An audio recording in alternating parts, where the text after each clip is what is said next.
En diciembre del año 1972, el comandante Eugene Cernan, de la misión Apolo 17, se encontraba sobre la superficie polvorienta del valle de Taurus-Littrow. Tras 3 días de exploración, era el momento de partir.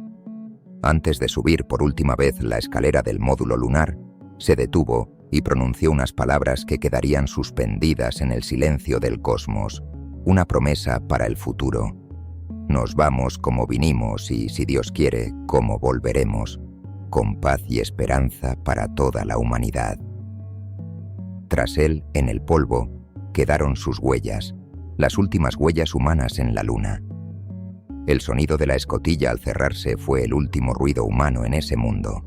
Y luego, el motor de ascenso se encendió, elevando la cápsula en el cielo negro y dejando la base del módulo de aterrizaje como un monumento solitario en una llanura silenciosa. Ese silencio se ha prolongado durante más de 50 años. La promesa de un rápido regreso se desvaneció en las décadas. La Luna, que durante un breve y glorioso momento de la historia humana fue una extensión de nuestro mundo, un lugar de actividad, exploración y descubrimiento, volvió a su estado anterior, un orbe distante, un objeto de observación poética, un recuerdo de una edad de oro que parecía haber terminado tan rápido como había comenzado. El programa Apolo, el mayor logro tecnológico de nuestra especie, se convirtió en una anomalía histórica, un increíble salto hacia adelante seguido de una retirada desconcertantemente larga. Y esto nos deja con una de las preguntas más profundas y persistentes de la era espacial. ¿Por qué? ¿Por qué después de lograr lo que parecía imposible, después de abrir la puerta al sistema solar, la humanidad decidió no volver a cruzarla? ¿Por qué abandonamos la Luna? La respuesta no es simple. No fue porque fuera demasiado difícil. Ya se había demostrado que era posible. No fue porque no hubiera nada que aprender. Cada misión Apolo trajo consigo un tesoro de conocimiento científico que revolucionó nuestra comprensión del sistema solar. La verdadera razón es una historia más compleja, una red de política, de economía, de prioridades cambiantes y de una asombrosa realidad tecnológica que a menudo se pasa por alto. Es una verdad oculta no por una gran conspiración, sino por las complejidades de la historia y la naturaleza humana. Antes de desentrañar las verdaderas y complejas razones de esta larga ausencia y de explorar el nuevo y emocionante capítulo de nuestro regreso, queremos hacer una pequeña pausa. Nos encantaría saber desde qué parte del mundo nos acompañas en esta crónica de la exploración espacial. Y si disfrutas de estos viajes a los grandes momentos de la historia, considera suscribirte para no perderte ninguna de nuestras futuras misiones.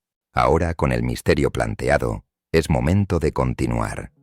Este documental sonoro busca responder a esa gran pregunta.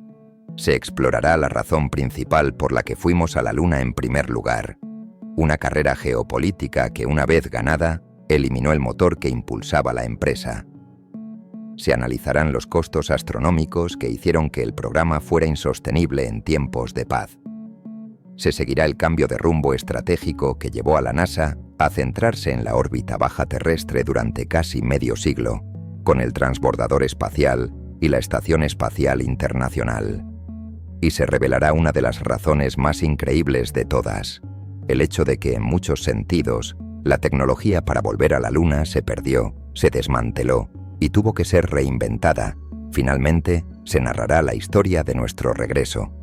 Se explorará el nuevo programa Artemis, los nuevos actores globales y comerciales que han iniciado una nueva carrera lunar y las nuevas y más sostenibles razones que nos impulsan a volver, esta vez, para quedarnos.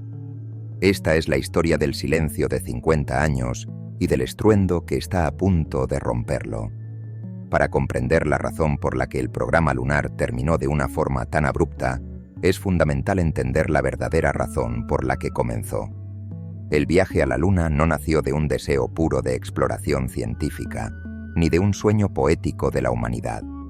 Nació del miedo, de la rivalidad y de la cruda geopolítica de la Guerra Fría. El programa Apolo, en su esencia, no fue una misión de ciencia, fue una batalla. Y para entender por qué se abandonó el campo de batalla después de la victoria, primero se debe comprender la naturaleza de esa guerra.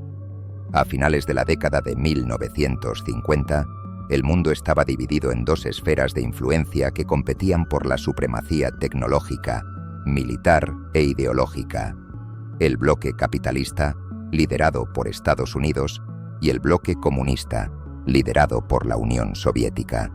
Esta Guerra Fría se libraba en múltiples frentes, desde las guerras subsidiarias en países lejanos hasta las competiciones olímpicas. Pero ningún frente era tan visible, tan simbólico y tan tecnológicamente revelador como el nuevo y vasto escenario del espacio. En octubre de 1957, la Unión Soviética lanzó el primer golpe, un golpe que resonó en todo el mundo. Lanzaron un pequeño satélite de metal llamado Sputnik 1. Su simple y repetitivo bip bip, captado por las radios de todo el planeta, era más que una proeza técnica, era un anuncio. Anunciaba que la Unión Soviética había tomado la delantera en la frontera más avanzada de la tecnología. El impacto del Sputnik en la psique estadounidense fue profundo. No fue solo una herida al orgullo nacional, fue una fuente de un miedo genuino. Si los soviéticos podían poner un satélite en órbita, argumentaban los estrategas militares, también podían poner una ojiva nuclear en órbita y lanzarla sobre cualquier ciudad estadounidense sin previo aviso. La carrera espacial había comenzado, y Estados Unidos partía desde muy atrás. La humillación se profundizó en los años siguientes, a medida que la Unión Soviética acumulaba una impresionante serie de primeros hitos: el primer ser vivo en el espacio, la primera sonda en impactar la Luna, las primeras fotografías de su lado oculto. El golpe de gracia llegó en abril de 1961. El cosmonauta soviético Yuri Gagarin se convirtió en el primer ser humano en orbitar la Tierra. La Unión Soviética no solo había conquistado el espacio, sino que lo había hecho con un hombre. La noticia fue una victoria propagandística de proporciones inmensas, un argumento poderoso para la superioridad del sistema comunista. Para el recién inaugurado presidente de los Estados Unidos, John F. Kennedy, la situación era una crisis nacional. Necesitaba una respuesta, pero no una respuesta gradual. No podía proponer simplemente igualar los logros soviéticos, ser el segundo país en poner a un hombre en órbita. Necesitaba un objetivo tan audaz, tan espectacular y tan lejano en el futuro, que anulara la ventaja inicial de los soviéticos y permitiera a Estados Unidos redefinir la carrera en sus propios términos. Tras consultar con sus asesores, la respuesta se hizo clara. Un puesto de avanzada militar en el espacio o una estación espacial eran proyectos a largo plazo donde los soviéticos podrían seguir compitiendo. Pero había un objetivo tan difícil, tan complejo y tan caro, que ambas naciones tendrían que empezar en esencia desde cero: un aterrizaje humano en la Luna. Era una apuesta de todo o nada, y así, el 25 de mayo de 1961, Kennedy se dirigió al Congreso y lanzó el desafío, enmarcando la misión no como una opción, sino como un imperativo para la supervivencia de la libertad. Se comprometió a que Estados Unidos, antes de que terminara la década, llevaría a un hombre a la Luna y lo traería de vuelta a salvo a la Tierra. En el momento en que se hizo esta promesa, parecía casi una fantasía. El programa espacial tripulado de Estados Unidos consistía en un único vuelo suborbital de 15 minutos. No existía el cohete, ni la nave, ni la tecnología de navegación, ni siquiera los conocimientos básicos de cómo realizar un encuentro orbital, y mucho menos un aterrizaje en otro mundo. Pero la declaración de Kennedy había transformado el programa espacial. Ya no era una iniciativa puramente científica. Se había convertido en un instrumento de la política exterior, una extensión de la Guerra Fría. El objetivo principal no era recoger rocas lunares o estudiar la geología de la Luna. El objetivo principal era aterrizar antes que los soviéticos y antes de 1970. La ciencia, aunque bienvenida y de una importancia histórica inmensa, era un objetivo secundario. Esta naturaleza del programa Apolo como una batalla única y con un objetivo definido es la clave para entender su destino. Al enmarcarlo como una carrera, Kennedy le dio un propósito claro y urgente, pero también le puso una fecha de caducidad. Una carrera, por definición, tiene una línea de meta, y una vez que esa línea de meta se cruza, La razón para seguir corriendo, especialmente a un costo tan monumental, se desvanece. La misma lógica política que impulsó a la humanidad a la Luna en un tiempo récord fue la que, una vez alcanzada la victoria, le cortaría los fondos y la dejaría anclada en la Tierra durante el siguiente medio siglo. La semilla del fin del programa Apolo estaba plantada en el mismo discurso que le dio la vida. El 20 de julio de 1969, el mundo se detuvo. 500 millones de personas, la mayor audiencia global de la historia hasta ese momento, observaron con asombro cómo una figura fantasmal en blanco y negro descendía por una escalera y ponía un pie en otro mundo. El aterrizaje del Apolo 11 fue la culminación de una década de esfuerzo, un triunfo tecnológico y político sin precedentes. Los astronautas regresaron a la Tierra como héroes de una epopeya homérica, celebrados en desfiles masivos no solo en Estados Unidos, sino en todo el mundo. Se había logrado lo imposible. Se había cumplido la promesa de Kennedy. Se había ganado la carrera. Y en la propia totalidad de esa victoria, en el logro absoluto y definitivo del objetivo, se encontraba la semilla del fin del programa. La fiebre lunar que había impulsado a la humanidad a su mayor aventura estaba a punto de romperse. El problema fundamental era una cuestión de propósito. Una vez que se cruzó la línea de meta, la razón principal para seguir corriendo desapareció. Para el público, el aterrizaje en la Luna era un evento único y singular. La idea de repetir la hazaña, aunque fuera en diferentes lugares de la Luna y con objetivos científicos más ambiciosos, carecía del dramatismo y la novedad del primer viaje. La misión Apolo 12 se lanzó solo 4 meses después de Apolo 11, en noviembre de 1969. Aunque fue una misión de una precisión exquisita, que aterrizó a poca distancia de la sonda robótica Surveyor 3, el interés del público ya había disminuido drásticamente. Un accidente trivial, en el que el astronauta Alan Bean apuntó accidentalmente la cámara de televisión al Sol, quemando el sensor y terminando la retransmisión en directo desde la Luna, contribuyó a la creciente apatía. La misión Apolo 13, en 1970, recapturó brevemente la atención del mundo, pero no como un triunfo de la exploración, sino como un drama de supervivencia al borde del desastre. La frase Houston, hemos tenido un problema, se convirtió en un icono cultural, y el ingenio de los astronautas y del control de la misión para traer a la tripulación a casa sana y salva fue un testimonio del temple del programa. Pero el evento, en lugar de reforzar el deseo de continuar, sirvió como un recordatorio aleccionador de los inmensos peligros del viaje lunar. Para muchos, la pregunta empezó a cambiar de ¿qué más podemos descubrir? ¿A ¿vale la pena arriesgar más vidas? Para cuando se lanzaron las misiones posteriores, las Apolo 14, 15, 16 y 17, la indiferencia del público era casi total. Estas misiones eran científicamente mucho más ambiciosas que la primera. Llevaban consigo el rover Lunar, un vehículo eléctrico que permitió a los astronautas explorar decenas de kilómetros de terreno.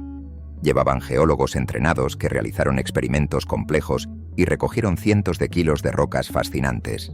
Pero para el público en general se había convertido en una rutina gloriosa. Y la naturaleza humana es tal que incluso la maravilla más grande, cuando se repite, puede empezar a parecer mundana.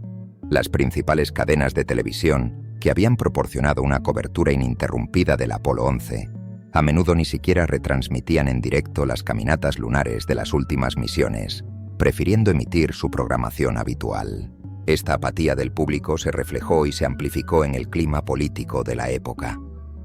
A finales de los años 60 y principios de los 70, Estados Unidos se enfrentaba a inmensos desafíos internos y externos que competían por la atención y los recursos del gobierno. El coste de la guerra de Vietnam se disparaba, dividiendo a la nación y consumiendo una parte cada vez mayor del presupuesto. Al mismo tiempo, había una creciente presión política para invertir en programas sociales en la gran sociedad, para luchar contra la pobreza, mejorar la sanidad y abordar las desigualdades raciales. La pregunta se planteaba cada vez con más fuerza en los pasillos del Congreso. ¿Cómo se puede justificar el gasto de miles de millones de dólares en recoger rocas lunares cuando hay problemas tan urgentes aquí en la Tierra? Además, el principal adversario en la carrera espacial la Unión Soviética, había tirado la toalla. Tras una serie de catastróficos fracasos de su propio cohete lunar, el N-1, el programa lunar tripulado soviético se había desmoronado en secreto.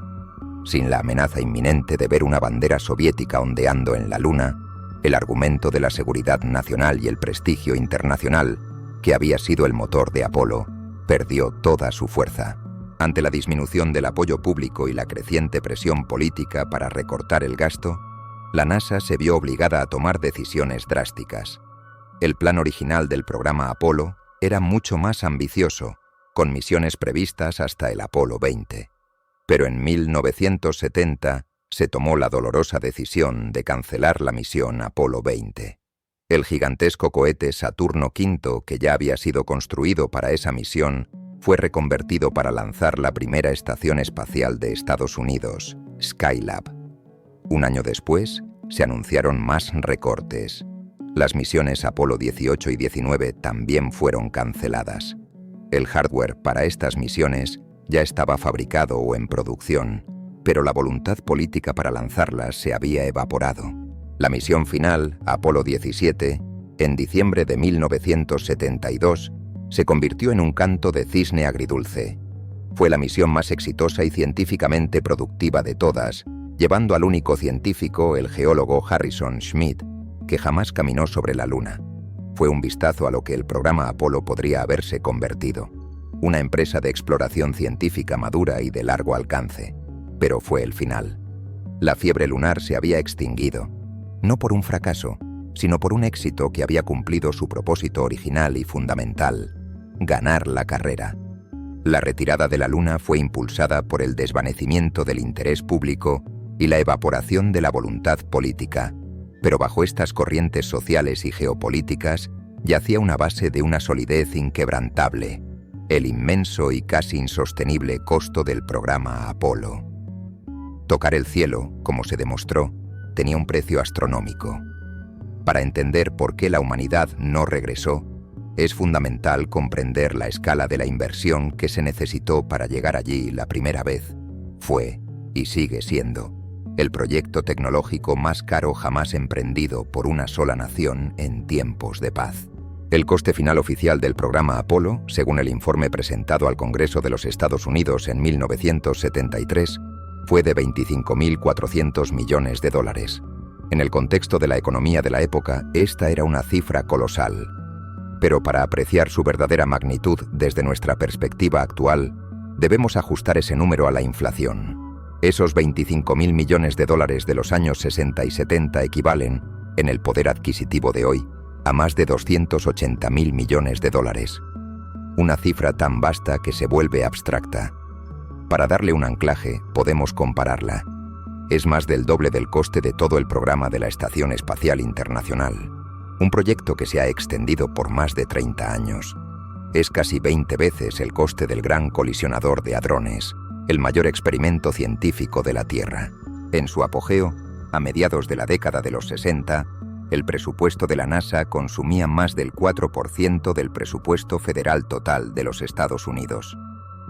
Para ponerlo en perspectiva, el presupuesto actual de la NASA representa menos de medio punto porcentual del presupuesto federal. La nación dedicó una porción de su riqueza casi 10 veces mayor a la carrera espacial de lo que lo hace hoy.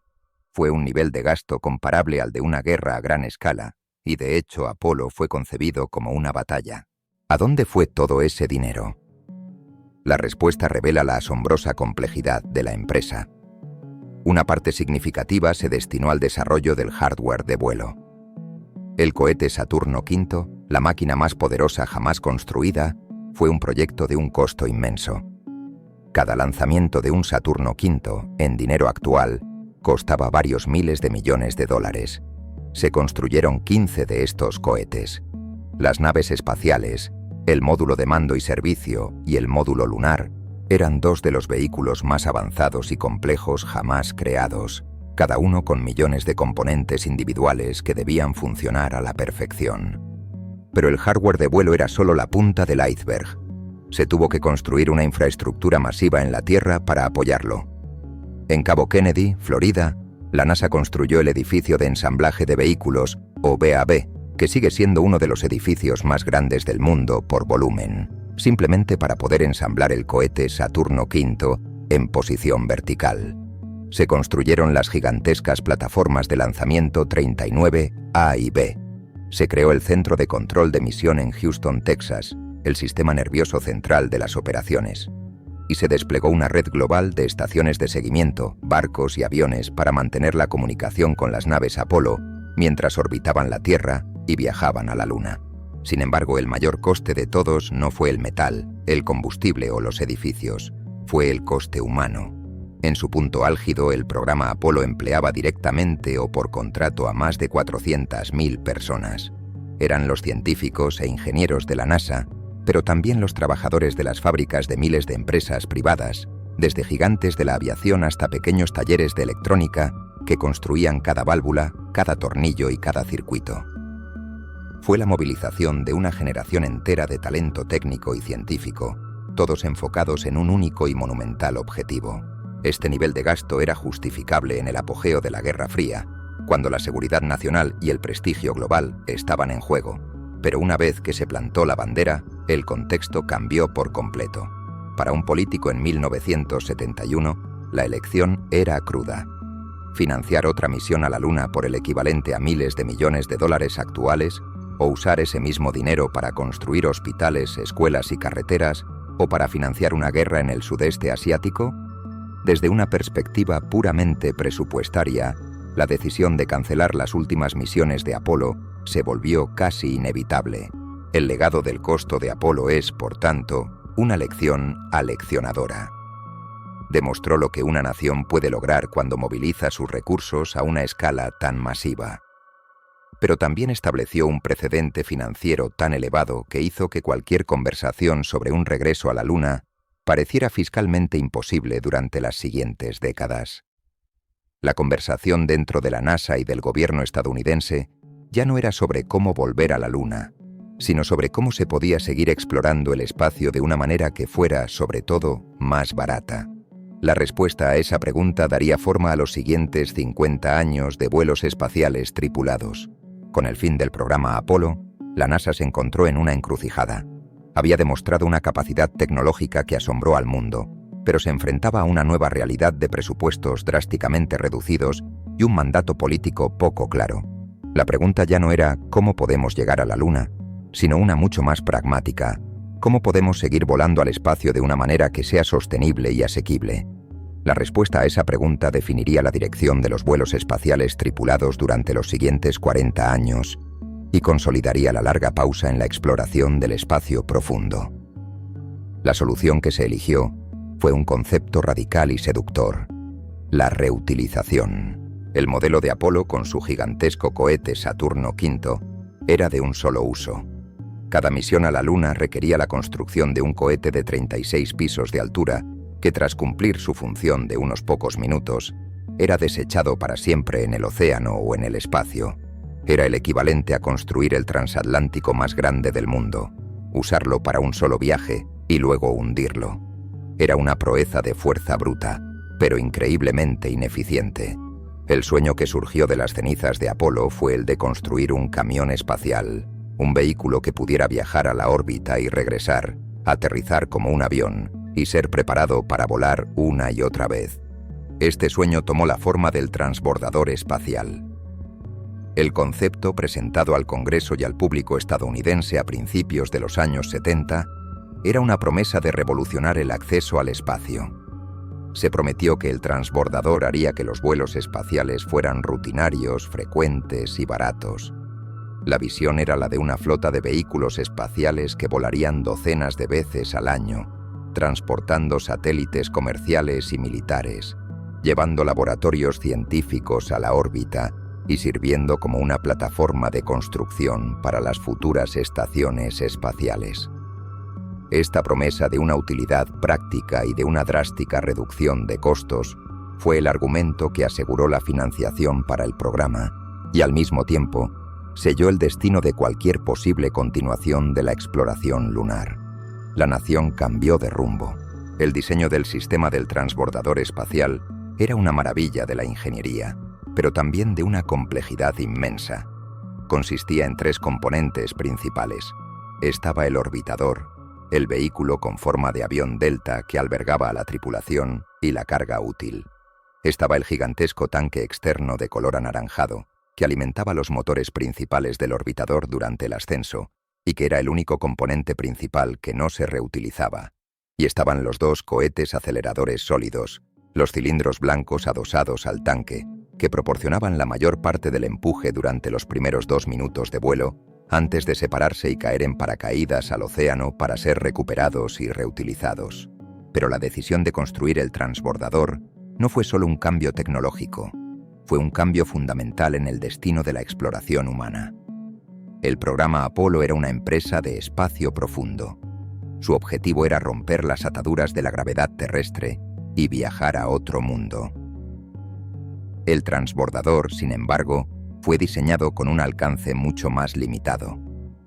Su destino era la órbita baja terrestre, una región a solo unos pocos cientos de kilómetros por encima de la superficie de la Tierra.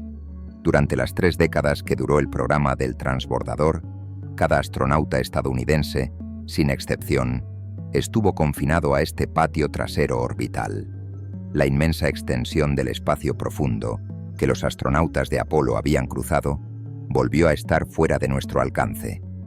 La humanidad, en un sentido muy real, había dado un paso atrás, retirándose de la frontera lejana para centrarse en el trabajo más cercano a casa. Con el tiempo, la realidad del programa del transbordador demostró que las promesas iniciales habían sido demasiado optimistas. Nunca se convirtió en un medio de acceso al espacio barato ni rutinario. La complejidad de reacondicionar el orbitador después de cada vuelo, un proceso que requería miles de horas de trabajo, y la inspección de miles de losetas térmicas, hizo que el costo por misión siguiera siendo astronómico y que el tiempo de preparación entre vuelos fuera de muchos meses, no de semanas. En lugar de docenas de vuelos al año, el programa promedió solo unos 4. Y lo que es más trágico, el sueño de un acceso seguro y rutinario al espacio fue destrozado en 2 ocasiones. El desastre del Challenger en 1986 y el del Columbia en 2003, que costaron la vida a 14 astronautas, revelaron las vulnerabilidades inherentes de un sistema tan inmensamente complejo. Estos accidentes no solo detuvieron el programa durante años, sino que también dejaron una profunda cicatriz en la psique de la exploración espacial, un recordatorio brutal de que, a pesar de su apariencia de avión, el transbordador seguía siendo un vehículo experimental que operaba en el límite de lo posible. El legado del transbordador es, por tanto, complejo. Fue una máquina de una capacidad increíble, el vehículo que desplegó y reparó el telescopio espacial Hubble y que construyó pieza por pieza la Estación Espacial Internacional. Pero también fue un programa que consumió la totalidad del presupuesto de vuelos espaciales tripulados de la NASA durante 30 años, sin lograr nunca su objetivo principal de hacer el espacio verdaderamente accesible. Su legado más significativo, en el contexto de nuestra historia, fue el de consolidar la gran pausa. El cambio de rumbo hacia el transbordador fue la decisión que mantuvo a la humanidad anclada en la órbita baja terrestre, dejando que las huellas en la Luna se desvanecieran en la memoria durante medio siglo. La decisión de la NASA de centrar sus esfuerzos en el transbordador espacial definió el vehículo para la siguiente era de la exploración, pero también planteó una nueva pregunta: ¿un vehículo para ir a dónde? El transbordador, con su capacidad para transportar grandes cargas y tripulaciones de hasta 7 astronautas, no era un vehículo de exploración de largo alcance como el Apolo. Era un camión de reparto, un ferry a la órbita, y como todo ferry, necesitaba un puerto, un destino al que viajar repetidamente. Ese destino se convertiría en el proyecto de ingeniería más caro y complejo de la historia de la humanidad, y en el principal foco de los vuelos espaciales tripulados durante un cuarto de siglo, la Estación Espacial Internacional. El sueño de una estación espacial permanente, un puesto de avanzada humano en la órbita terrestre, es casi tan antiguo como el propio sueño de los viajes espaciales. Pero tras el fin de Apolo, este sueño se convirtió en el siguiente paso lógico y alcanzable. El objetivo ya no era realizar visitas cortas y audaces a otros mundos, sino aprender a vivir y a trabajar en el espacio de forma permanente. La estación sería un laboratorio, un observatorio y un hogar, un lugar para estudiar los efectos a largo plazo del entorno espacial en el cuerpo humano, una preparación indispensable para cualquier futuro viaje a Marte. Pero a diferencia del programa Apolo, que fue el producto de una feroz competición, la Estación Espacial Internacional, o ISS por sus siglas en inglés, fue concebida desde el principio como un proyecto de cooperación global.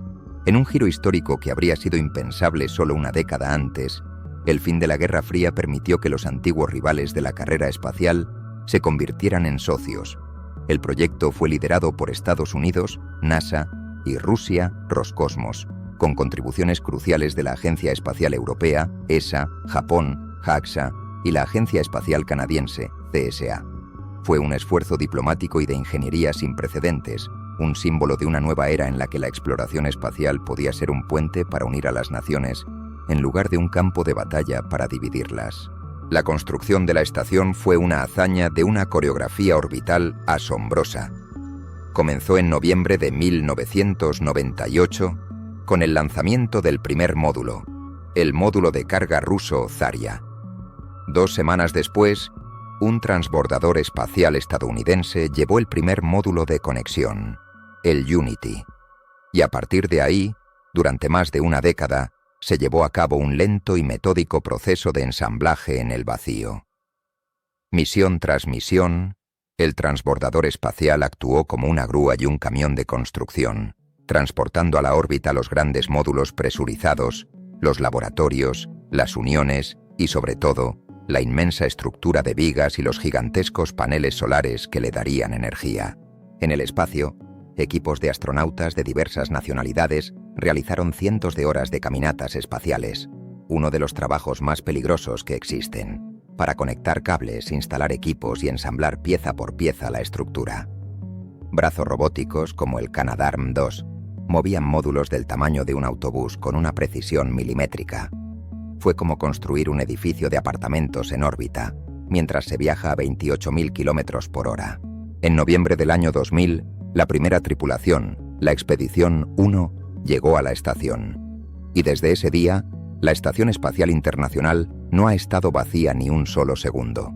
Durante más de 2 décadas, ha habido una presencia humana continua en el espacio, un hilo ininterrumpido que conecta a la humanidad con el cosmos. La estación, una vez completada, se convirtió en un laboratorio de clase mundial. En su interior, en un entorno de microgravedad, los astronautas han realizado miles de experimentos en campos que van desde la física de fluidos y la ciencia de los materiales hasta la biología y la medicina. El principal de estos experimentos ha sido el estudio del propio cuerpo humano, analizando cómo la ausencia de gravedad afecta a los huesos, los músculos, el sistema cardiovascular y la visión, un conocimiento indispensable para planificar un futuro viaje tripulado a Marte que duraría varios años. Pero este logro monumental tuvo una consecuencia directa para la exploración del espacio profundo. La construcción y el mantenimiento de la Estación Espacial Internacional consumieron la mayor parte del presupuesto y la atención de los programas de vuelos espaciales tripulados de todo el mundo durante 2 décadas. Todo el programa del transbordador espacial se dedicó casi en exclusiva a dar servicio a la estación. La totalidad del cuerpo de astronautas de la NASA y sus socios internacionales se entrenó para misiones en la órbita baja terrestre.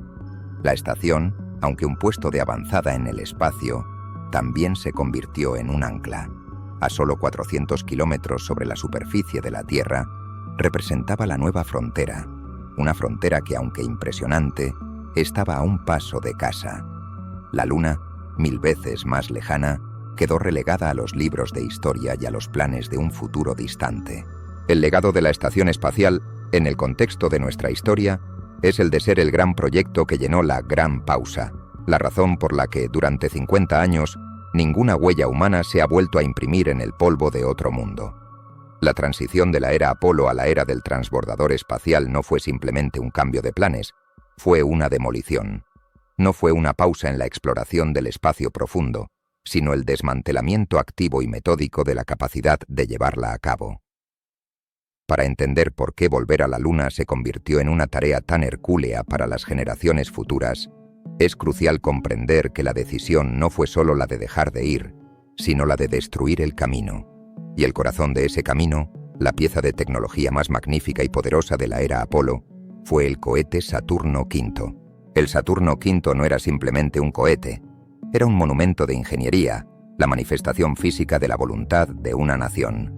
Con una altura de 110 metros, más alto que un edificio de 36 pisos, sigue siendo el cohete más potente jamás operado con éxito por la humanidad.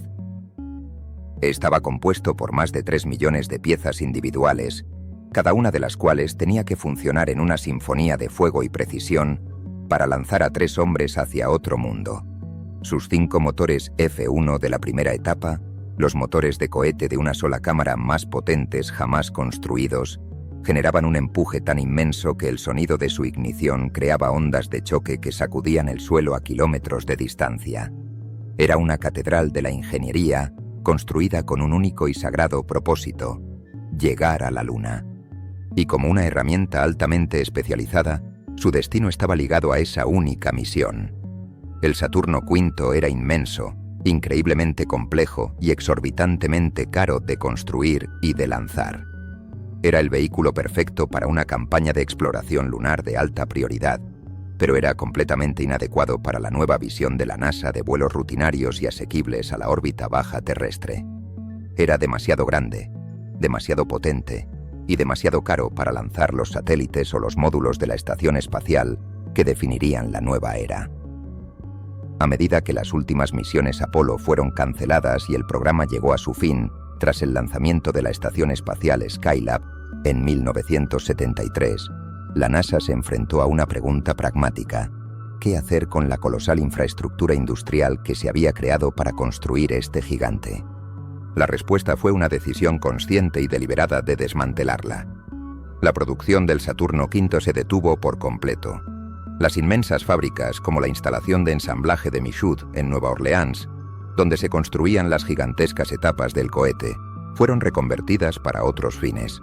Las herramientas especializadas, las plantillas y los moldes, algunos de ellos de varios pisos de altura y diseñados a medida para dar forma a las piezas del cohete, fueron desmontados, vendidos como chatarra o simplemente abandonados. La red industrial que sostenía el programa, que en su apogeo incluía a más de 20.000 contratistas y subcontratistas en todo el país, se disolvió. Las fábricas que producían las millones de piezas individuales, desde los motores F1 en Rocketdyne en California hasta los ordenadores de guiado en Massachusetts, vieron cómo sus contratos terminaban. Los trabajadores, que representaban una concentración de talento en ingeniería, soldadura y gestión de proyectos sin parangón, pasaron a otros trabajos en la industria de la defensa, la aviación comercial o la incipiente revolución informática. Las líneas de producción específicas que habían dominado el arte de construir los componentes del cohete lunar se cerraron para siempre. La maquinaria que había construido el camino a la Luna fue desguazada. Incluso quedaron 3 cohetes Saturno V completamente construidos y listos para volar, los destinados a las canceladas misiones Apolo 18, 19 y 20. Pero sin una misión que volar y sin la capacidad de mantenerlos, estos gigantes nunca volverían a sentir el fuego de sus motores. Se convirtieron en los artefactos más grandes y caros del mundo. Hoy yacen en horizontal, como ballenas varadas, en centros de visitantes en Florida, Alabama y Texas. Son monumentos impresionantes, visitados por millones de personas, pero son monumentos a un pasado glorioso, no vehículos para un futuro activo. Son gigantes dormidos que nunca volverán a despertar. A menudo se plantea la pregunta, ¿pero no se guardaron los planos? Sí, los miles de planos y documentos técnicos del Saturno V están cuidadosamente archivados. Pero una máquina de la complejidad del Saturno V es mucho más que un conjunto de dibujos. Es el conocimiento práctico, la experiencia acumulada en las manos y en las mentes de los 400.000 ingenieros, técnicos y soldadores que lo construyeron. Es la cadena de suministro de 20.000 empresas que sabían cómo fabricar cada tornillo y cada válvula según especificaciones exactas. Es el conjunto de herramientas de una fábrica del tamaño de una ciudad. Cuando esa infraestructura y esa experiencia se disuelven, los planos por sí solos son como la partitura de una sinfonía para una orquesta que ya no existe. El desmantelamiento del gigante fue la decisión que consolidó la gran pausa. No solo se decidió dejar de ir a la Luna, sino que se tomó la decisión activa de hacer que fuera increíblemente difícil volver. Se cerró el camino y se aseguró que, cuando la humanidad decidiera finalmente reanudar su viaje hacia el espacio profundo, no podría simplemente retomar el camino donde lo dejó. Tendría que empezar de nuevo, desde el principio, la larga y ardua tarea de construir un nuevo gigante. El desmantelamiento de las fábricas y la conversión de los cohetes Saturno V en monumentos de museo fue la manifestación física del fin de la era Apolo. Pero la pérdida más profunda y difícil de recuperar no fue la del hardware, sino la del software humano. Una máquina tan compleja como el cohete lunar no es solo el producto de sus planos y sus materiales, es sobre todo el producto del conocimiento colectivo, la experiencia práctica y la intuición de las personas que la diseñaron, la construyeron y la volaron. Y cuando el programa Apolo terminó, ese conocimiento, la posesión más valiosa de todas, comenzó a desvanecerse. La fuerza laboral del programa Apolo fue una anomalía histórica. En su punto álgido, más de 400.000 personas trabajaban en el proyecto, y una de sus características más notables era su juventud. La edad media de los ingenieros en el control de misión de Houston durante el alunizaje del Apolo 11 era de solo 28 años. Eran en su mayoría hombres y mujeres jóvenes, recién salidos de la universidad, a los que se les había encomendado la tarea más difícil de la historia de la ingeniería. No había expertos veteranos a los que consultar, no había libros de texto que seguir. Estaban literalmente inventando la disciplina de los vuelos espaciales sobre la marcha, trabajando bajo una presión inmensa y con una fecha límite implacable. Esta cultura de aprender haciendo forjó una generación de ingenieros y técnicos con un conocimiento increíblemente profundo e intuitivo de los sistemas que estaban creando. No solo entendían la teoría detrás de un motor F1, conocían el sonido que debía hacer durante una prueba de encendido, el tacto de una válvula específica, la forma de resolver un problema que no aparecía en ningún manual. Este tipo de conocimiento, conocido como conocimiento tácito, es la sabiduría que se adquiere a través de la experiencia directa. No se puede escribir fácilmente en un plano o en un informe. Reside en las manos y en las mentes de las personas que hacen el trabajo. Tras el final de Apolo, esta vasta y talentosa orquesta se disolvió. Con los contratos cancelados y los presupuestos recortados, cientos de miles de trabajadores del sector aeroespacial fueron despedidos o reasignados. La generación que había dominado el arte de los viajes lunares se dispersó. Algunos pasaron a trabajar en el programa del transbordador espacial. Muchos otros abandonaron la NASA y la exploración espacial por completo, llevando su talento a la floreciente industria de la aviación comercial, a la revolución de los ordenadores en Silicon Valley o a otros sectores de la economía. Los músicos no olvidaron cómo tocar la sinfonía lunar, pero la orquesta se disolvió y sus instrumentos fueron guardados. Durante las décadas de los 80 y los 90, esta diáspora del conocimiento no pareció un problema crítico. Pero a medida que el tiempo pasaba, la generación de Apolo comenzó a alcanzar la edad de jubilación. Uno por uno, los directores de vuelo, los ingenieros de propulsión, los expertos en navegación y los técnicos de ensamblaje que habían construido el camino a la Luna se retiraron, llevándose consigo sus décadas de experiencia y su conocimiento tácito. El conocimiento práctico y vivo de cómo construir un cohete lunar se transformó lentamente en un conocimiento histórico, algo que se estudiaba en los archivos y se leía en los libros. Y hay una diferencia fundamental entre leer un libro sobre cómo construir una catedral y poseer las habilidades del maestro cantero que supo cómo tallar y colocar cada piedra. Esta brecha del conocimiento se hizo dolorosamente evidente cuando, a principios del siglo XXI, la NASA comenzó a planificar seriamente su regreso a la Luna con el programa Artemis. La nueva generación de ingenieros, aunque equipada con herramientas de diseño por ordenador y materiales avanzados que la generación de Apolo solo podría haber soñado, se enfrentó a un desafío inesperado.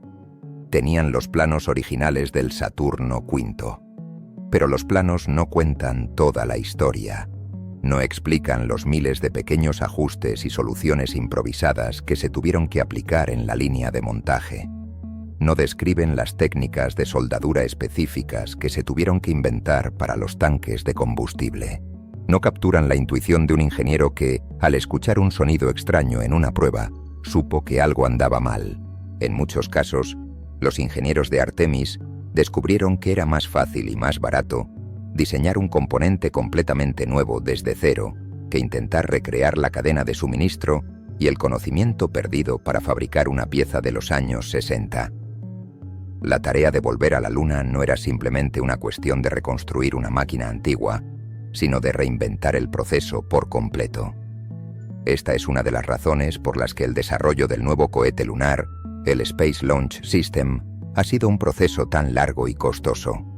No es solo la construcción de un nuevo cohete, es la reconstrucción de una capacidad industrial y de una base de conocimiento que se había dejado atrofiar durante 50 años. El legado de esta brecha es una lección profunda sobre la naturaleza del progreso tecnológico. Demuestra que la capacidad no es un logro permanente, es como una habilidad atlética o musical. Si no se practica, se pierde.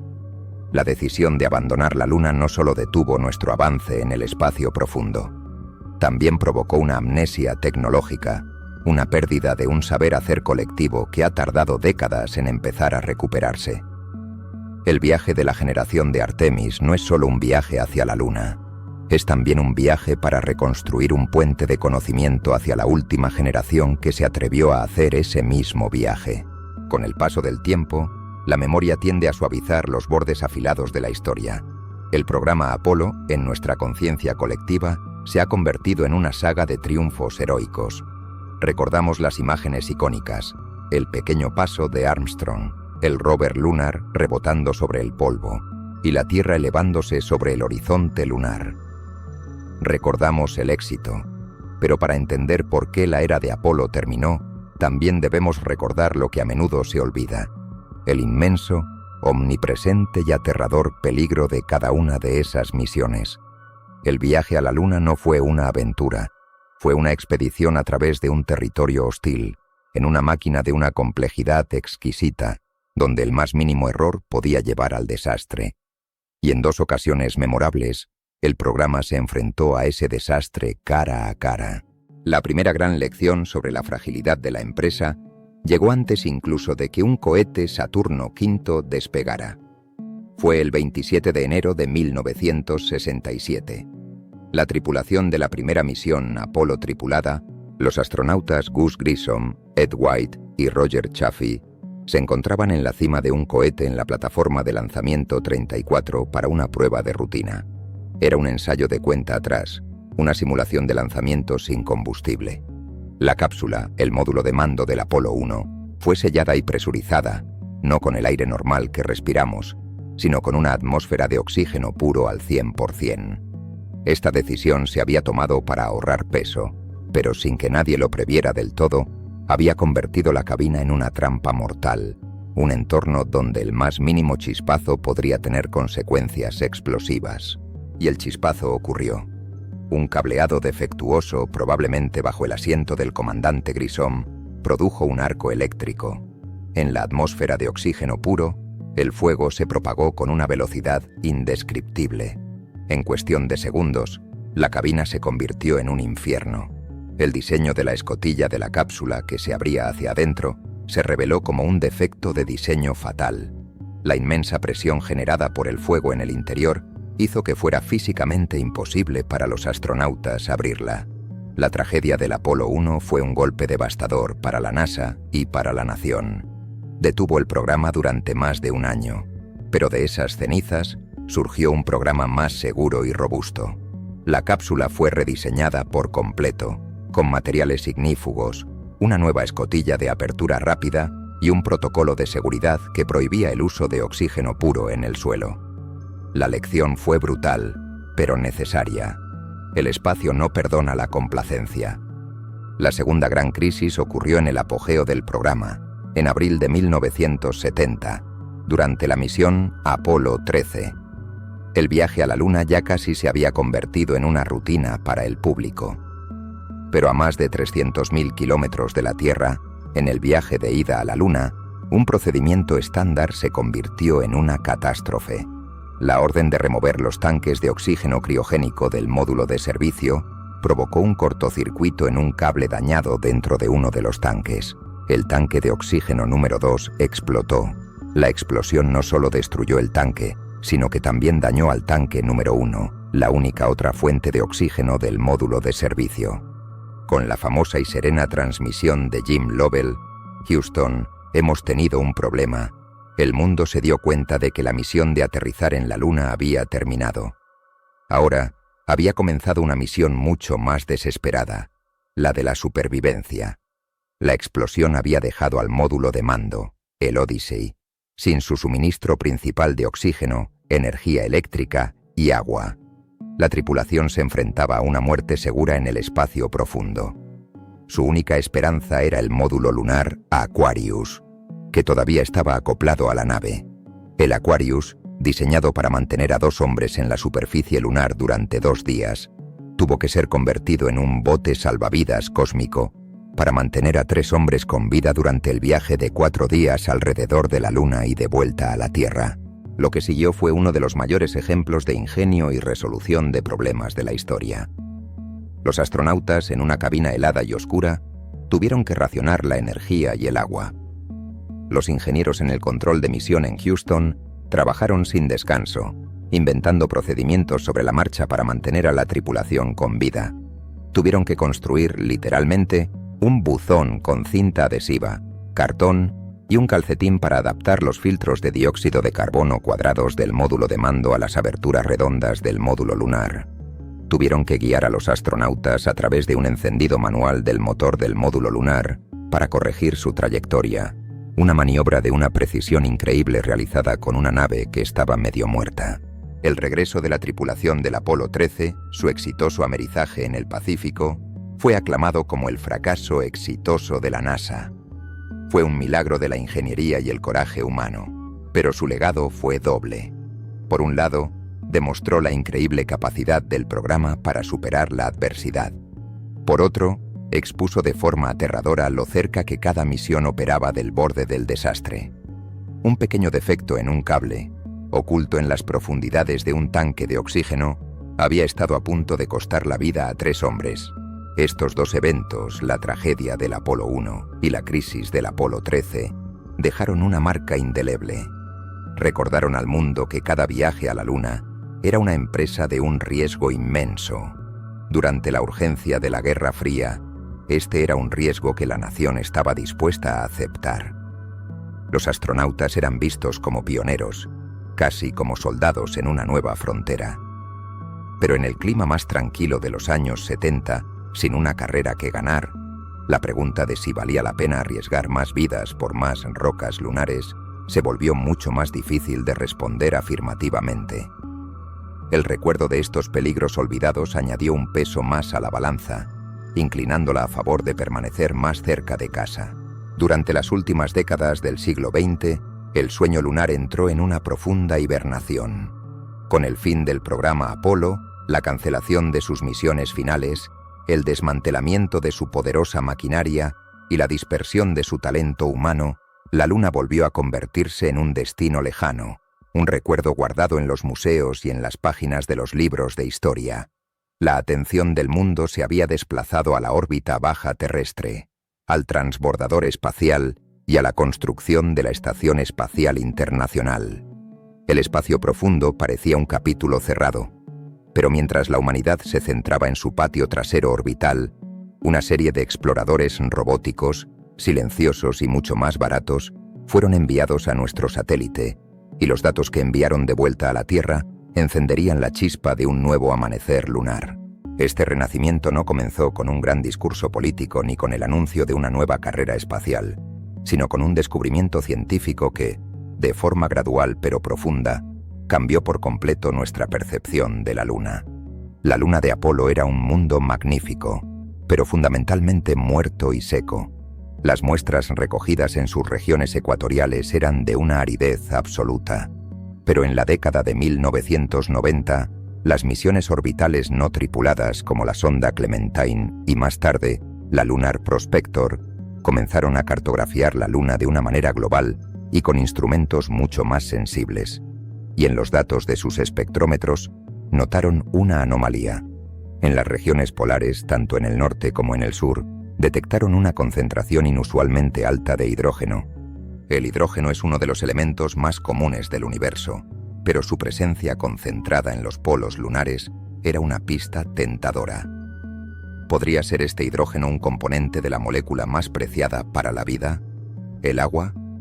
La teoría era que en el fondo de algunos cráteres situados en los polos existen regiones de sombra permanente, lugares donde la luz del sol nunca llega.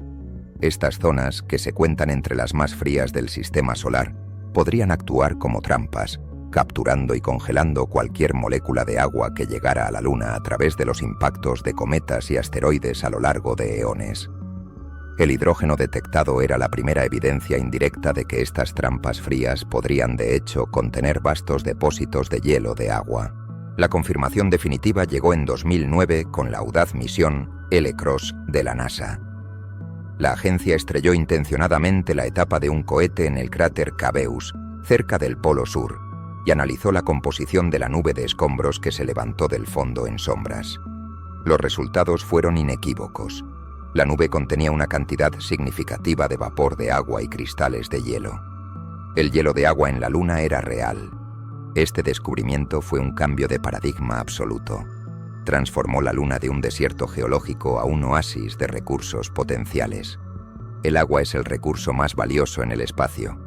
No solo es esencial para el soporte vital de los astronautas, para beber y para producir oxígeno respirable, sino que es también, y esto es lo más importante, una fuente de combustible para cohetes. Al separar la molécula de agua en sus componentes, hidrógeno y oxígeno, se obtiene el propelente de cohetes más potente y eficiente que conocemos. De repente, la Luna ya no era solo un destino final. Se había convertido en una potencial estación de servicio cósmica, un lugar donde las futuras naves espaciales podrían repostar para viajes a destinos más lejanos. La tiranía de la gravedad de la Tierra, que hace que el lanzamiento de cada kilogramo de combustible al espacio sea increíblemente caro, podría ser superada. Casi al mismo tiempo, un segundo factor comenzó a impulsar el regreso a la Luna. A principios del siglo XXI, la NASA y otras agencias espaciales habían establecido formalmente el siguiente gran objetivo para la exploración humana: el planeta Marte. Pero un viaje a Marte es una empresa de una complejidad y un riesgo inmensos, un salto mucho mayor que el que supuso el programa Apolo. Una misión a Marte duraría casi 3 años. Requeriría nuevas tecnologías de soporte vital, nuevos vehículos de exploración de superficie, nuevos hábitats y la capacidad de vivir y trabajar de forma autónoma a millones de kilómetros de la Tierra. Pronto se hizo evidente que intentar un viaje directo a Marte era un salto demasiado grande y arriesgado. Se necesitaba un paso intermedio, y la Luna, que antes se veía como un desvío, fue recontextualizada. Se convirtió en el campo de pruebas perfecto, el trampolín indispensable en el camino a Marte. Volver a la Luna permitiría a la humanidad probar todas estas nuevas tecnologías en un entorno real, pero a solo 3 días de viaje de casa. Se podría aprender a construir un hábitat, a extraer recursos locales como el hielo de agua, a operar con rovers de largo alcance y a enfrentarse a los peligros del polvo lunar y la radiación. Todo ello con la red de seguridad de tener a la Tierra relativamente cerca en caso de una emergencia. Así, a principios de este siglo, una nueva y poderosa razón para volver a la Luna había tomado forma. Ya no se trataba de una carrera política por plantar una bandera. Los nuevos objetivos eran mucho más profundos y sostenibles. La ciencia, para estudiar el hielo único de los polos, los recursos, para aprender a vivir de la Tierra y desbloquear una nueva economía espacial, y la exploración, utilizando la Luna como una base de avanzada para preparar el viaje de la humanidad a Marte. Un nuevo amanecer lunar, impulsado no por la rivalidad, sino por el descubrimiento y una nueva y audaz ambición, estaba a punto de comenzar. Los nuevos y poderosos incentivos para volver a la Luna, la ciencia, los recursos y la preparación para Marte, habían sentado las bases para un regreso sostenible. Pero las grandes empresas de exploración, especialmente las que implican el vuelo espacial tripulado, rara vez son impulsadas únicamente por la ciencia. A menudo necesitan un catalizador, un sentido de urgencia, una chispa que encienda la voluntad política y libere los inmensos recursos necesarios. A principios del siglo XXI, esa chispa llegó, no desde dentro de la NASA, sino desde el otro lado del mundo. El ascenso metódico y espectacularmente exitoso del programa espacial chino reintrodujo un elemento que había estado ausente durante casi medio siglo: la competencia. Una nueva carrera lunar, muy diferente a la primera, había comenzado. Durante décadas después de Apolo, el espacio profundo fue el dominio casi exclusivo de la NASA. Pero a partir de principios de los años 2000, China se embarcó en uno de los programas de exploración lunar más impresionantes y bien ejecutados de la historia. Su enfoque fue gradual, metódico y, sobre todo, exitoso. Paso a paso, fueron alcanzando y luego superando los hitos de la exploración robótica. Comenzaron con los orbitadores Chang'e 1 y 2, que cartografiaron la Luna con gran detalle. Luego, en 2013, lograron un hito que solo Estados Unidos y la Unión Soviética habían conseguido antes. Con la misión Chang'e 3, realizaron un aterrizaje suave en la superficie lunar, desplegando su primer rover, el Yutu. Pero fue en 2019 cuando China hizo historia de una manera que resonó en todo el mundo. Con la misión Chang'e 4, lograron el primer aterrizaje suave en el lado lejano de la Luna, un desafío técnico que ninguna nación había superado, ni siquiera en el apogeo de la carrera espacial original. Fue una declaración de intenciones y una demostración de una capacidad tecnológica de primer nivel.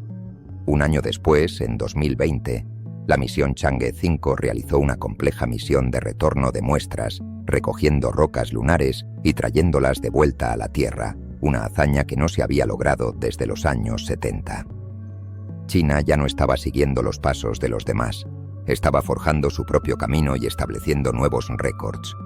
Este ascenso no pasó desapercibido, y no estaban solos. En 2023, la India, con su misión Chandrayaan-3, se convirtió en la cuarta nación en aterrizar en la Luna y la primera en hacerlo en la codiciada región del Polo Sur.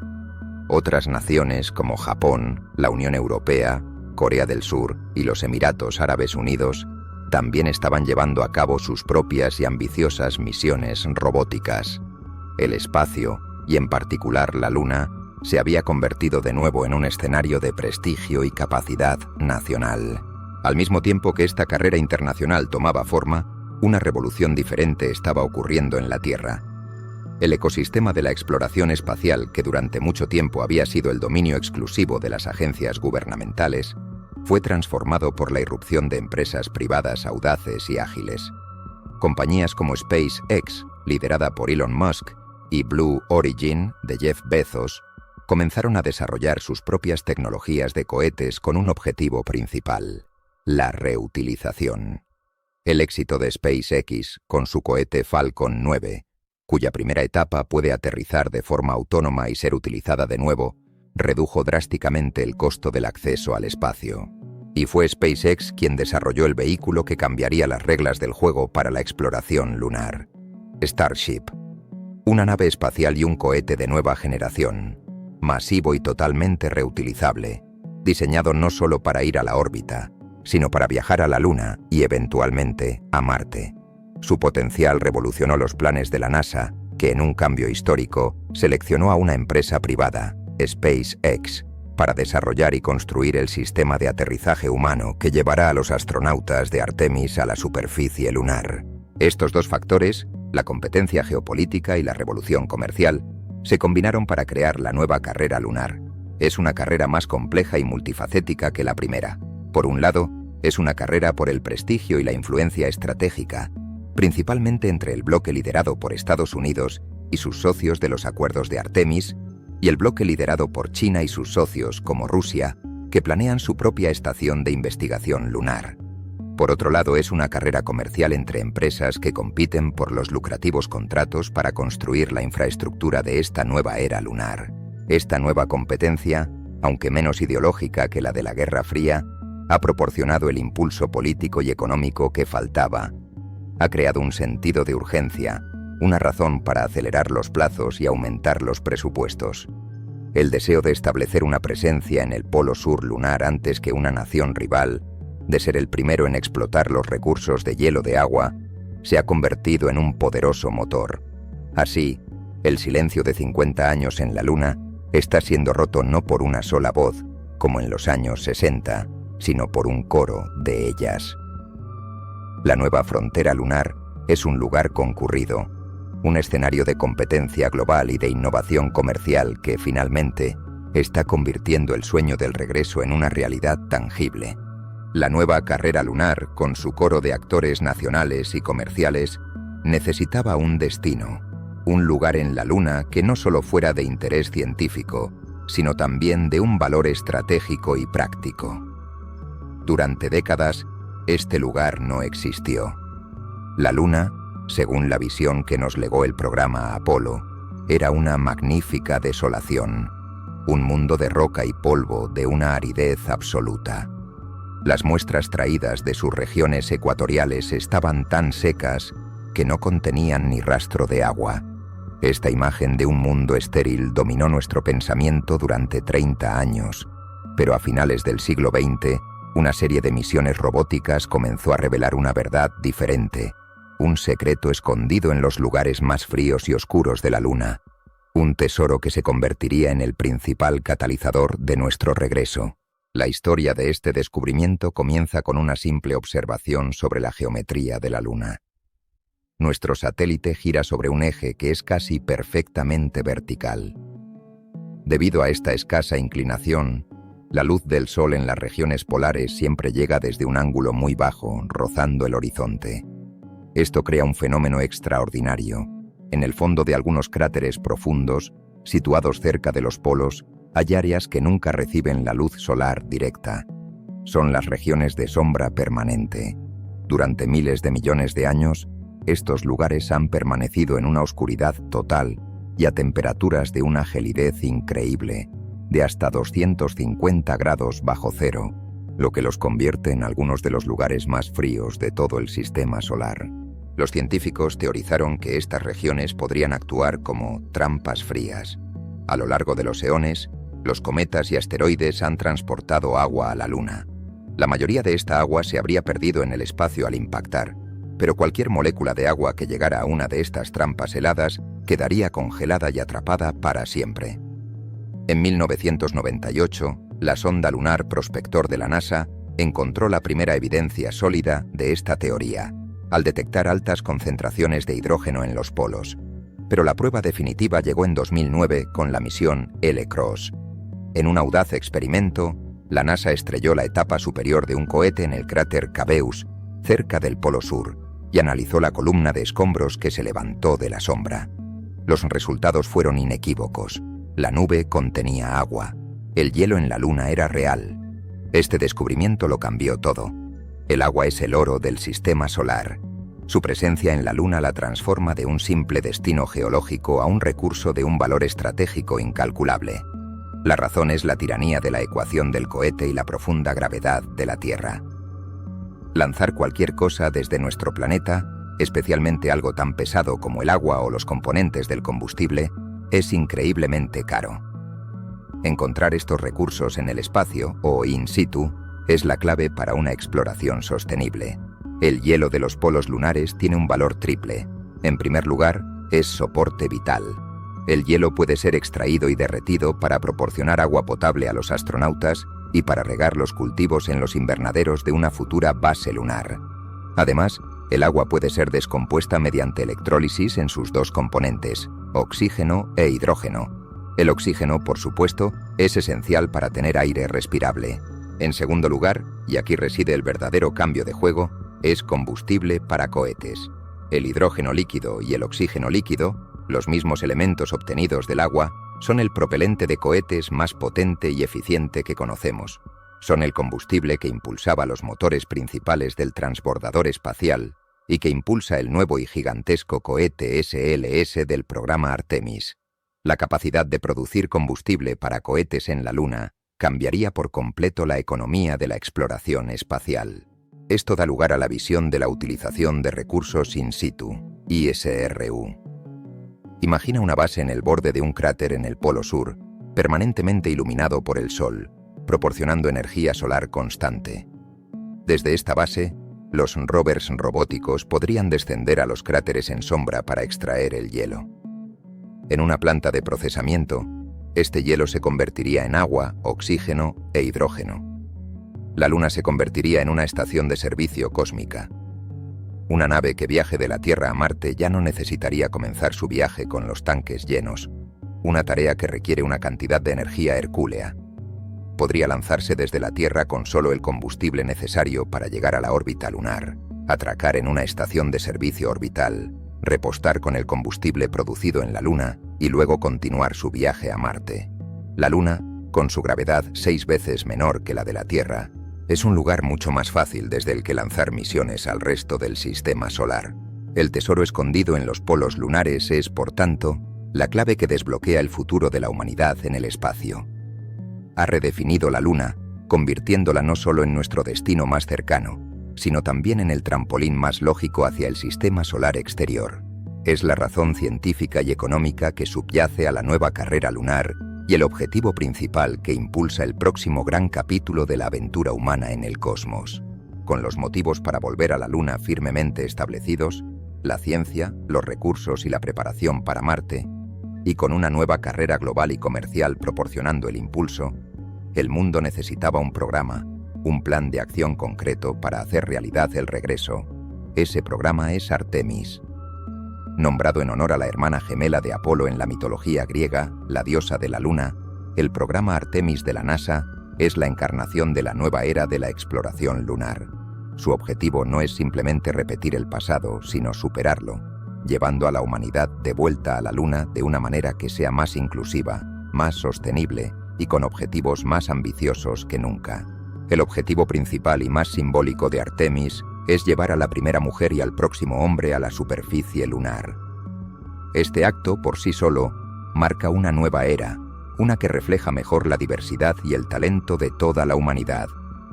Y el destino elegido para este regreso histórico no son las llanuras ecuatoriales de las misiones Apolo, sino la región más estratégica y científicamente más interesante de toda la Luna, el Polo Sur. Para llevar a cabo esta empresa, se ha desarrollado una nueva generación de hardware de exploración, las máquinas que llevarán a la humanidad de vuelta al espacio profundo. La pieza central del programa es el cohete Space Launch System, o SLS. Es el sucesor espiritual del legendario Saturno V y el cohete más potente en operación en el mundo. Es un gigante diseñado con un único propósito: lanzar la nave espacial tripulada Orion con la suficiente energía para escapar de la gravedad de la Tierra y emprender el viaje de 3 días a la Luna.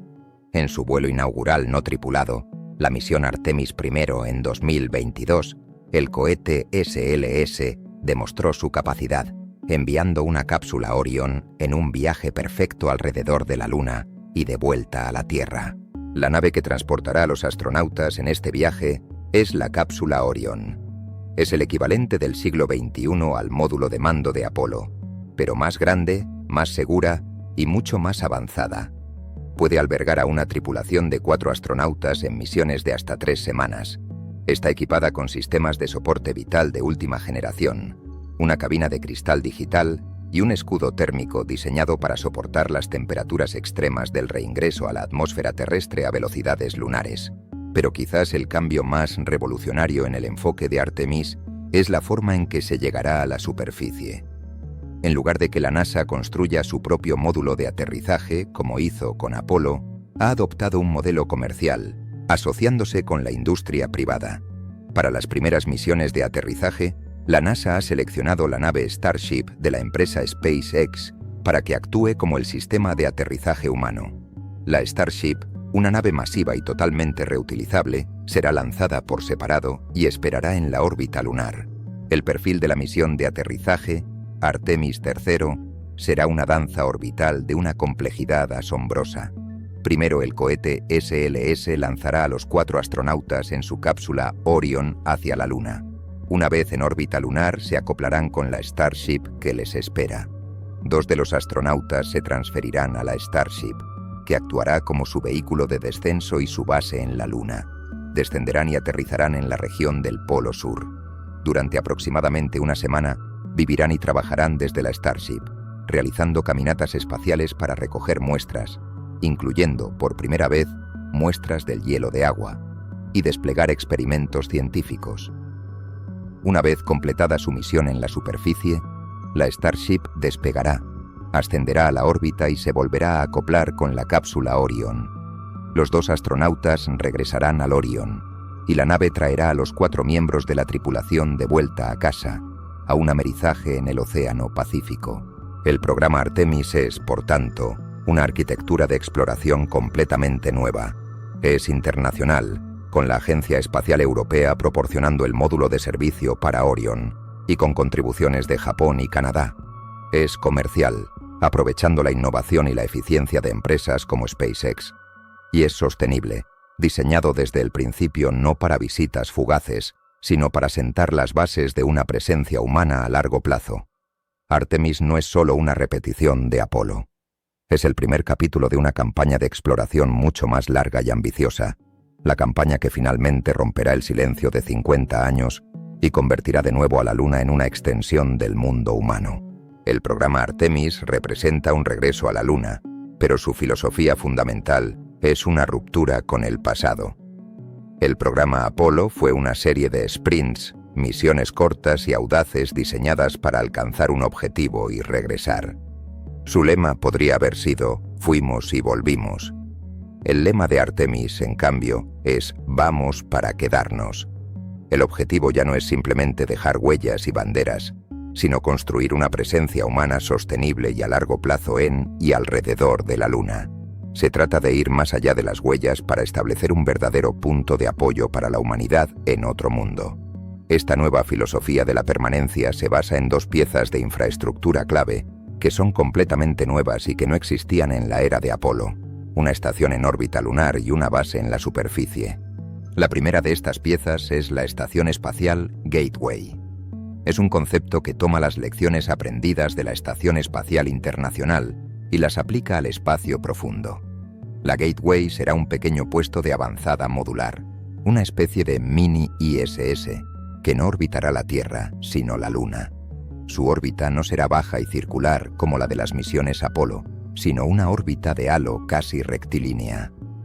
Esta órbita, altamente elíptica y estable, es una elección estratégica. Le permite a la estación mantener una línea de visión constante con la Tierra para las comunicaciones y, al mismo tiempo, proporciona un acceso eficiente en combustible a cualquier punto de la superficie lunar, incluida la codiciada región del Polo Sur. La función de la Gateway es la de ser un nexo, un puerto intermedio en el viaje a la Luna. En lugar de que una sola nave realice todo el viaje desde la Tierra hasta la superficie, el modelo de Artemis es más modular. Los astronautas viajarán desde la Tierra en la cápsula Orion y se acoplarán a la Gateway. Allí, se transferirán a un sistema de aterrizaje humano especializado, como la Starship de SpaceX, que los llevará a la superficie. La Gateway actuará como un muelle de carga, un punto de encuentro y un refugio seguro en la órbita lunar. A largo plazo se convertirá en un laboratorio para la ciencia del espacio profundo, un centro de mando para las operaciones robóticas en la superficie y potencialmente el primer depósito de combustible interplanetario, donde el propelente generado a partir del hielo lunar podría almacenarse para futuras misiones. La segunda pieza de esta estrategia de sostenibilidad es el campamento base Artemis, el concepto para un puesto de avanzada permanente en la superficie de la Luna. El lugar elegido para esta base es la región del Polo Sur, una decisión tomada para aprovechar 2 recursos únicos de esta zona. El primero es el acceso a los cráteres en sombra permanente y sus depósitos de hielo de agua. El segundo son los llamados picos de luz eterna, los bordes de ciertos cráteres que, debido a su altitud y a la baja inclinación de la Luna, están iluminados por el Sol casi de forma continua. Estos picos son el lugar ideal para instalar grandes paneles solares que proporcionen una fuente de energía constante y fiable. El campamento base comenzaría de forma modesta, con el propio módulo de aterrizaje actuando como el primer hábitat. Pero con misiones sucesivas la infraestructura crecería. Se prevé el despliegue de un hábitat de superficie de la Fundación, un módulo presurizado donde los astronautas podrían vivir y trabajar durante periodos de 1 a 2 meses, protegidos del duro entorno lunar. También se planea el desarrollo de un rover presurizado, un vehículo similar a una autocaravana, que permitiría a 2 astronautas realizar largas expediciones geológicas de varias semanas, viajando a cientos de kilómetros de la base sin necesidad de llevar puesto un traje espacial en todo momento. El objetivo final de esta base es aprender a vivir de la Tierra, el principio de la utilización de recursos in situ. Se desplegarían plantas de procesamiento robóticas para extraer el hielo de agua, purificarlo para el consumo y descomponerlo en oxígeno para respirar e hidrógeno y oxígeno para el combustible de los cohetes. El campamento base no solo sería un lugar para la ciencia, sino una planta de producción, una fábrica en otro mundo. Esta arquitectura, con una estación en órbita y una base en la superficie, es lo que diferencia fundamentalmente a Artemis de Apolo. Apolo era un programa de todo en uno. Cada misión tenía que llevar consigo desde la Tierra todo lo que necesitaría: su vehículo de mando, su módulo de aterrizaje, su combustible, su aire, su agua. Era increíblemente caro y logísticamente limitado. Artemis, en cambio, está construyendo una infraestructura reutilizable y permanente en el destino. Es la diferencia entre hacer un viaje de acampada de un fin de semana y construir una cabaña permanente en el bosque. La cabaña requiere una inversión inicial mucho mayor, pero una vez construida, permite estancias mucho más largas, más productivas y, en última instancia, más sostenibles. El objetivo no es solo volver a visitar el bosque, sino aprender a vivir en él. Y todo este esfuerzo tiene una meta aún más lejana en el horizonte: la creación de una infraestructura lunar con una estación en órbita y una base en la superficie es un objetivo de una ambición monumental por derecho propio. Representaría la primera vez que la humanidad establece un puesto de avanzada permanente en otro cuerpo celeste. Pero en la visión a largo plazo de la NASA y de la comunidad espacial internacional, la Luna no es el destino final. Es el primer paso, es el campo de entrenamiento, la base de avanzada, el trampolín desde el cual la humanidad se lanzará a su viaje más audaz hasta la fecha: el envío de los primeros astronautas al planeta Marte.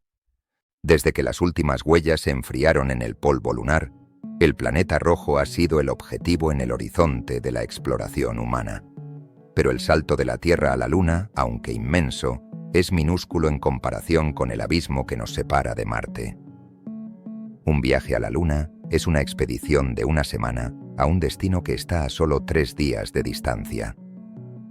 Un viaje a Marte, con la tecnología de propulsión actual, es una odisea de casi 3 años. 6 a 9 meses de viaje de ida. Más de 1 año de estancia en la superficie marciana esperando a que los planetas se alineen correctamente para el regreso. Y otros 6 a 9 meses de viaje de vuelta. Las dificultades de una misión de este tipo son de un orden de magnitud completamente diferente a las de Apolo. La tripulación estaría aislada en una pequeña nave durante años, no días. La distancia sería tan grande que la Tierra se reduciría a un simple punto de luz brillante en el cielo, y las comunicaciones tendrían un retraso de hasta 20 minutos en cada sentido, haciendo imposible la conversación en tiempo real. No habría posibilidad de un rescate rápido como en el Apolo 13. La tripulación estaría completamente sola. Los desafíos tecnológicos son igualmente formidables. Se necesitarían sistemas de soporte vital de circuito cerrado, capaces de reciclar el aire y el agua con una fiabilidad cercana al 100% durante años. Se necesitarían nuevos trajes espaciales más robustos y flexibles para trabajar en la superficie marciana. Se requerirían fuentes de energía capaces de operar durante la larga noche marciana y en medio de tormentas de polvo globales. Y sobre todo, se necesitaría una fiabilidad casi perfecta en cada uno de los componentes, desde el hábitat de la superficie hasta el vehículo que los tendría que lanzar desde Marte para el viaje de regreso. Enfrentados a este salto colosal, los planificadores de misiones se dieron cuenta de que intentar ir directamente a Marte era demasiado arriesgado y tecnológicamente prematuro. Sería como intentar cruzar el Atlántico en una carabela sin haber aprendido primero a navegar por la costa. La Luna, por tanto, fue redefinida. Ya no era el gran trofeo del pasado, sino el campo de entrenamiento indispensable para el futuro. El programa Artemis está diseñado, en casi todos sus aspectos, con Marte como objetivo final. La base lunar en el Polo Sur será el lugar donde se probarán y perfeccionarán las tecnologías críticas para Marte. Los hábitats de superficie de larga duración, los sistemas de reciclaje de aire y agua y los sistemas de energía solar se someterán a pruebas en un entorno real de espacio profundo.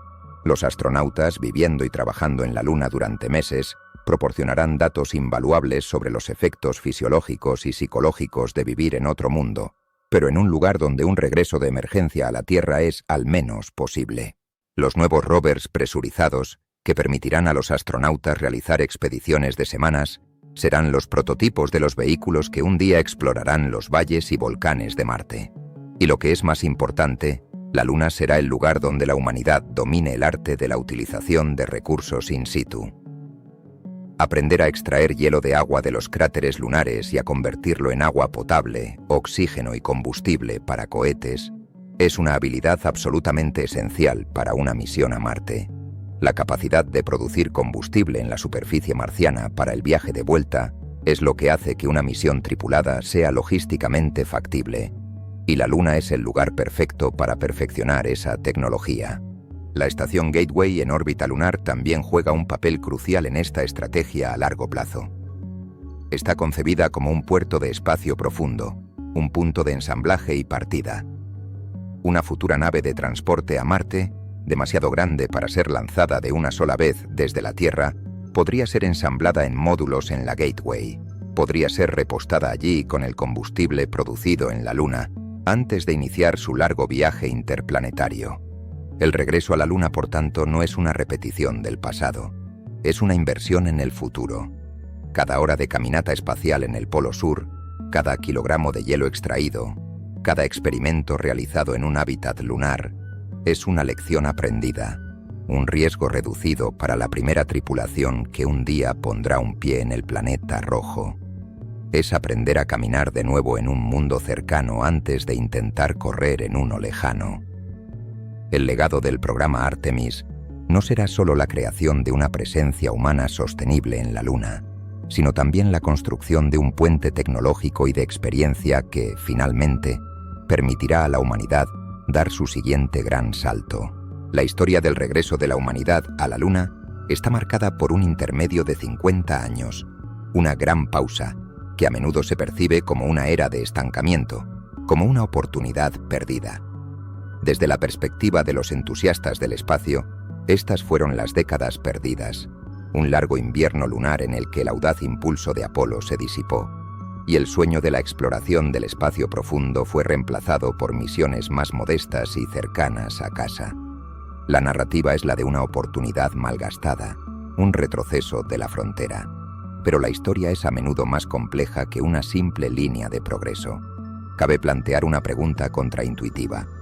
¿Fue esta pausa, en última instancia, algo malo? ¿O fue quizás un periodo de barbecho necesario, una hibernación que, sin que lo supiéramos, estaba sentando las bases para un regreso mucho más robusto y significativo? No se puede negar el costo de esta pausa.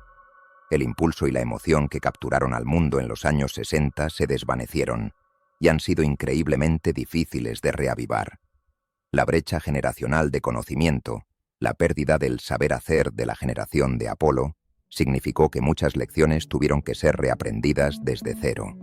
Y el costo de reiniciar un programa de exploración lunar desde sus cimientos ha sido, como hemos visto con Artemis, inmenso. Un programa continuo, aunque fuera a un ritmo más lento, podría haber evitado esta amnesia tecnológica y mantenido una presencia humana constante en el espacio profundo. Este es el argumento a favor de una oportunidad perdida. Sin embargo, existe un argumento poderoso de que esta pausa de medio siglo, lejos de ser un obstáculo, fue el ingrediente secreto que ha hecho que el regreso actual sea no solo posible, sino también sostenible. El primer y más importante beneficio de esta pausa fue la maduración tecnológica. La tecnología del programa Apolo, aunque milagrosa para su tiempo, era primitiva para los estándares actuales. Estaba basada en la computación analógica, en interruptores y en sistemas que requerían una intervención humana constante. Establecer una base lunar permanente con esa tecnología habría sido una tarea de una dificultad y un costo inimaginables. Los 50 años que pasaron entre Apolo y Artemis fueron testigos de la mayor revolución tecnológica de la historia humana. La invención del microprocesador, el auge de la computación personal, el nacimiento de Internet, el desarrollo de software avanzado y la inteligencia artificial han transformado por completo nuestras capacidades. La nueva generación de naves espaciales como la cápsula Orion y la Starship son vehículos autónomos y digitales, con una capacidad de computación que empequeñece a la del control de misión de Apolo. Los avances en la ciencia de los materiales nos han dado compuestos más ligeros y resistentes. Y la revolución en la robótica nos permite ahora imaginar bases construidas y mantenidas en gran parte por sistemas autónomos. El legado de la pausa es que volvemos a la Luna con una caja de herramientas tecnológicas infinitamente superior, una que hace que la idea de una presencia sostenible sea, por primera vez, una posibilidad realista. El segundo gran beneficio fue un cambio en la motivación. Como hemos visto, Apolo fue impulsado por un objetivo geopolítico finito. La pausa nos dio tiempo para encontrar razones mejores y más duraderas para volver. Fue durante esta pausa cuando nuestras sondas robóticas descubrieron la presencia de hielo de agua en los polos, transformando la Luna de un desierto a un oasis de recursos. Fue durante esta pausa cuando nuestro enfoque se desplazó hacia Marte, y la Luna fue redefinida como el campo de pruebas indispensable para ese viaje. El legado de la pausa, por tanto, es un nuevo ¿por qué?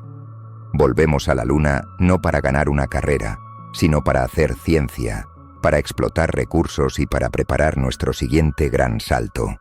Estos son objetivos que no expiran, que pueden sostener un programa a largo plazo. Finalmente, la pausa permitió el nacimiento de un ecosistema espacial completamente nuevo. El programa Apolo fue una empresa exclusivamente gubernamental, un modelo increíblemente caro y centralizado. Los 50 años de pausa permitieron que el espacio se abriera. Otras naciones, como China e India, desarrollaron sus propias y ambiciosas capacidades. Y lo que es más importante, surgió la industria espacial comercial. Empresas privadas, impulsadas por la innovación y la competencia, han revolucionado el costo del acceso al espacio. El programa Artemis, con su dependencia de socios comerciales como SpaceX, es un modelo híbrido, una asociación público-privada que es mucho más flexible y económicamente resistente que el modelo de Apolo. Así, el legado de la pausa puede ser visto de una manera diferente. No fue un invierno de estancamiento, sino una larga primavera de preparación. En la superficie, la exploración del espacio profundo parecía estar inactiva. Pero bajo la superficie, las semillas de la próxima era estaban germinando silenciosamente. La tecnología maduraba, las razones para volver se hacían más fuertes y un ecosistema global y comercial más rico echaba raíces. La pausa aseguró que cuando finalmente decidiéramos regresar, lo haríamos no con la urgencia febril de una carrera, sino con la intención madura y sostenible de una especie que ha decidido, esta vez sí, expandirse hacia el cosmos para quedarse. Nuestro viaje a través de la compleja historia de nuestra relación con la Luna llega a su fin. Se ha explorado el fervor de una carrera que nos impulsó a lograr lo imposible. Se ha meditado sobre las razones del largo y silencioso invierno que le siguió, y se ha sido testigo del amanecer de una nueva era de exploración, con nuevos objetivos y nuevos protagonistas. Ahora, con este conocimiento, es el momento de regresar a casa por última vez, al lugar donde comenzó toda esta historia, bajo la tranquila luz de la Luna en nuestro propio cielo. La próxima vez que te encuentres en una noche despejada y levantes la vista hacia ese orbe familiar y luminoso, la experiencia será diferente. Ya no verás simplemente un objeto de una belleza serena, ni un simple personaje de mitos y leyendas. Verás un lugar con una historia que ahora comprendes en toda su profundidad. Tu mirada se ha enriquecido. El disco de plata en el cielo se ha convertido en un mapa del tiempo, un archivo de los mayores triunfos y de las más largas pausas de la ambición humana. Cuando tu vista se pose sobre las grandes manchas oscuras que forman el rostro del hombre en la Luna, como el mar de la tranquilidad, puedes recordar que no es solo una llanura de lava. Es un lugar histórico. Es el lugar donde la humanidad, por primera vez, dejó la cuna de su propio mundo y puso un pie en otro. Puedes imaginar las huellas solitarias de Armstrong y Aldrin, perfectamente preservadas en el polvo sin aire, testimonios silenciosos de un logro que definió el siglo XX. Y al verlas en tu mente puedes sentir también el peso de la ausencia, el eco de ese silencio de más de 50 años que siguió a la partida de la última misión. Ahora entiendes la compleja red de razones detrás de esa pausa. Sabes que no fue por falta de valentía o por falta de interés, sino por un cambio en la corriente de la historia. Comprendes que la carrera había sido ganada, que el costo era insostenible y que las prioridades de la humanidad se habían desplazado a las aguas más cercanas de la órbita terrestre. Ves la Luna no como un destino abandonado, sino como una cumbre alcanzada, desde la cual la humanidad decidió descender para prepararse mejor para futuras escaladas. Y ahora, cuando tu mirada se desplace hacia el brillante borde sur de la Luna, esa región que a menudo reluce con una luz plateada, ya no verás solo una cadena de montañas y cráteres antiguos. Verás el futuro, verás el destino. Sabes que allí, en el juego de luces y sombras de los polos, se encuentra el tesoro del hielo de agua, el oasis que ha reavivado el sueño lunar. Sabes que esa región es el objetivo principal del programa Artemis, el lugar donde la primera mujer y el próximo hombre dejarán sus huellas, iniciando un nuevo capítulo. El silencio que ha definido a la Luna durante tu vida está a punto de romperse. Ahora puedes casi escuchar el futuro que se acerca. El rugido sordo de los motores del cohete SLS, el crepitar de las comunicaciones entre una nueva generación de exploradoras y exploradores, y el control de la misión, y finalmente, el sonido de las ruedas de un rover presurizado recorriendo el polvo de un cráter polar. La Luna, en tu cielo, ha dejado de ser un monumento a un pasado glorioso. Se ha transformado una vez más en una frontera activa, en un lugar de trabajo, de descubrimiento y de esperanza. Así que, mientras te dejas llevar por la calma de la noche, puedes contemplar la Luna con una nueva sensación de paz y de conexión. La pausa ha terminado. La historia continúa. Y el rostro familiar de la Luna ya no es solo un recordatorio de dónde hemos estado, sino una promesa brillante de hacia dónde nos dirigimos. El viaje no ha terminado. Apenas acaba de empezar de nuevo.